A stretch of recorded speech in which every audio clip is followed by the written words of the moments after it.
Guys नमस्कार।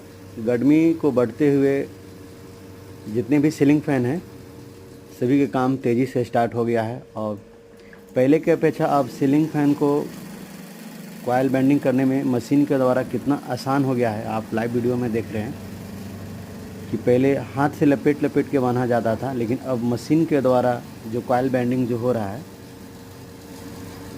कितनी आसानी से यहाँ पे कॉइल को मशीन के द्वारा बेंडिंग किया जा रहा है। गैस वीडियो अच्छा लगा तो लाइक और शेयर कमेंट करते जाएं। हमारे चैनल को भी सब्सक्राइब कर लेंगे। धन्यवाद।